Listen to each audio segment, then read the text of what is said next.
Welcome to the Deep Dive. Today we're tackling something that honestly trips up a lot of people in digital finance. We're talking about the difference between a tokenized deposit and a stablecoin. They sound pretty similar, right? Both digital money, but strategically, they're really worlds apart. Yeah, it's a great topic for us to dig into because, let's be honest, the confusion isn't accidental. You've got institutions looking at this new ledger tech, DLT, and they're asking fundamentally two different things. Are we just upgrading our internal plumbing, or are we actually launching something new, something that leaves the building? Exactly. And the sources we've pulled together, especially some expert analysis we've been reading, they draw this line very clearly, particularly for credit unions. And for you listening, think of this as your shortcut. We want you to walk away understanding these two things, why they matter, and, well, why banks and credit unions are jumping in. Right. Our goal today is simple. Cut through that noise. We need to get beyond just the tech terms. What's the purpose of each, and why credit unions specifically, their whole model is built on trust, on community. And these digital tools, they promise one or two things: huge efficiency gains or huge gains in visibility, being seen. And that split, efficiency versus visibility, that's our central theme today. Is the tech just about making internal stuff run better, pure operations, or is it about changing how members interact, extending the institution's reach? That's engagement, that's visibility. So let's start with the efficiency part first, the internal stuff. Okay, yeah. Let's get into the operational plumbing, as you call it. Right, tokenized deposits, TDs. So when I first heard about these, I thought, okay, the money's already in my account. You put a digital label on it. Isn't that just, a database update with a fancy name? Why the big deal? That's a fair question. And it really gets to the core of why tokenization, even inside a single institution, is a step forward. Yeah. A tokenized deposit, yes, it represents funds already there. But the crucial difference, structurally, is that the deposit itself, it never leaves the credit union's balance sheet. It's just expressed differently as a token. And that token can move instantly, settle automatically on these new modern ledger systems. Okay, so the money isn't hopping between banks or going out to, say, a retailer.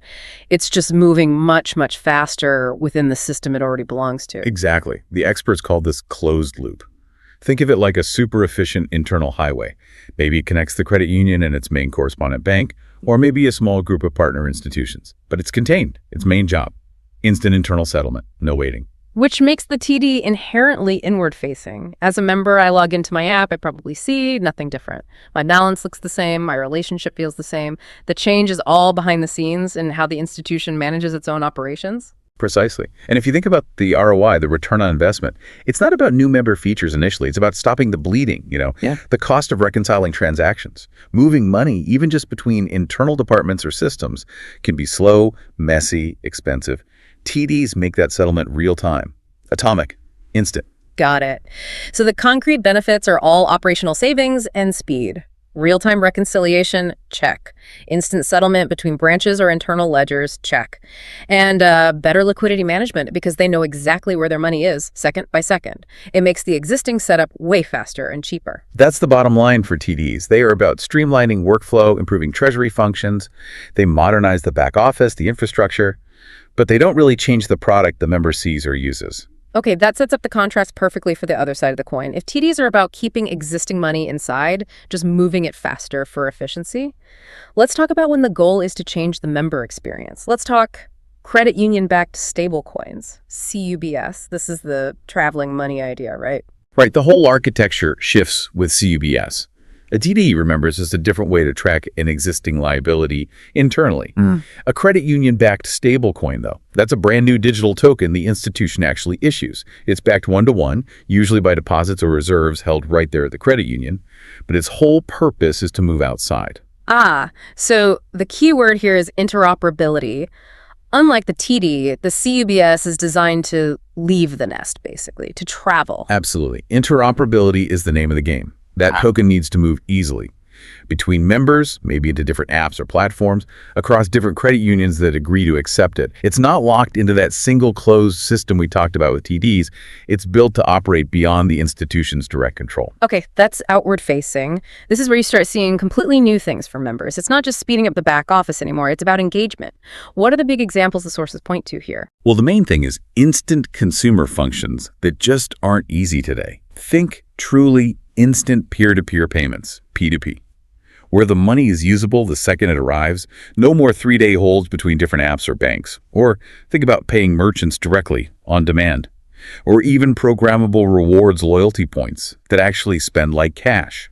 And maybe even community projects funded or tracked using these tokens. Right. So potentially the end of that annoying wait for a check deposit to clear via mobile, or the lag sending money to a friend using a different app. The CUBS tackles the friction points the consumer actually feels day to day. Exactly. It lets the credit union put its brand, that feeling of trust, of community, right into the flow of its members' digital lives. So instead of just tuning up the engine like with TDs, they're building a whole new car for the member to drive. And that's, frankly, how credit unions aim to stay relevant, stay visible in a world that's getting more digital, more decentralized every day. That really does change the strategic game. It's not just about being efficient anymore. It's about actively putting your brand and services out there into places where the old banking rails are just too slow or clunky. And this naturally leads us to think about strategy, because a credit union might actually want or even need both of these things. They operate at different levels. Okay, let's break down that idea of layers, because that feels like the core takeaway for anyone listening. Definitely. So as we've kind of laid out, tokenized deposits, they handle that inward-facing layer, settlement between systems, managing treasury, internal operational stuff. The goal is efficiency inside the walls. Okay. And then the credit union-backed stablecoins, the CUBS, they handle the outward-facing layer. That's about new digital experiences, building community connections, direct, real-time interactions with members. The goal there is visibility, growth, engagement. Right. But the split, inward versus outward, also brings up different regulatory questions, and that's pretty crucial for institutions to understand. The regulation piece. That makes sense.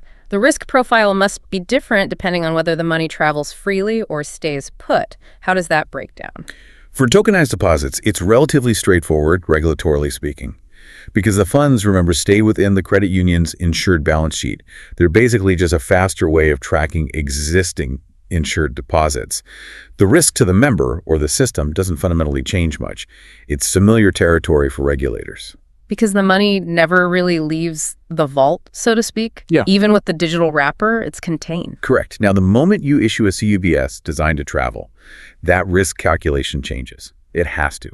Because it's interoperable, moving between people, apps, maybe even other institutions, it introduces new things regulators need to look at. Yeah. Now, the sources are clear. CUBS can be done compliantly, especially if they're fully backed one-to-one by insured deposits and everything is transparent. But the burden on the issuing credit union is higher.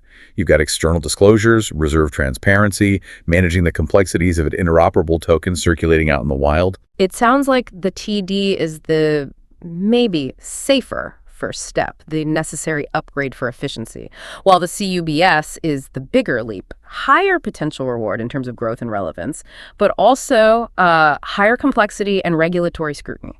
That's a very good way to put it. Strategically, tokenization, the TD route, that's often where institutions start. Yeah. You need that modern real-time infrastructure first. Get efficient. Become faster. But the real long-term play, the thing that keeps you relevant and connects you with members in new ways, that seems to be the CUBS model. That's where you extend the brand, build those new connections, and achieve that visibility in a world where, frankly, money is increasingly becoming like software. It's often not really an either-or choice in the long run. It's more about sequence. Where do you invest first? You absolutely need a smooth running back office. That's foundational. But eventually, to compete, you need compelling front-end services too. That's transformational. So both represent progress, just different kinds. I think that sums it up perfectly. One modernizes how the credit union operates internally, the engine. The other redefines how members experience what that credit union stands for, the vehicle and the journey. Absolutely. The CUBS, in essence, lets the credit union package its core values, trust, community focus, member ownership into a digital unit that can actually travel and be used across the wider digital world. And that idea, embedding values into the money itself, that leads us to a final thought for you, our listener, to mull over. The source material really hammers this point. Stablecoins make money programmable, codable. So if you can program money, maybe embed local spending rules or automate charitable giving directly into the token, what does that do to the human side of community banking? Does that historic person-to-person trust that credit unions built their reputation on, does it change when the money itself enforces the rules? Yeah, it's a fascinating question. Does the tech amplify the community mission by making it more efficient and scalable?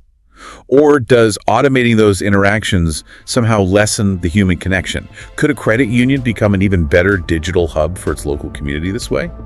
Or does something get lost? That's the big strategic puzzle they're facing. Definitely something to think about as this tech continues to evolve. Thanks for joining us for this deep dive.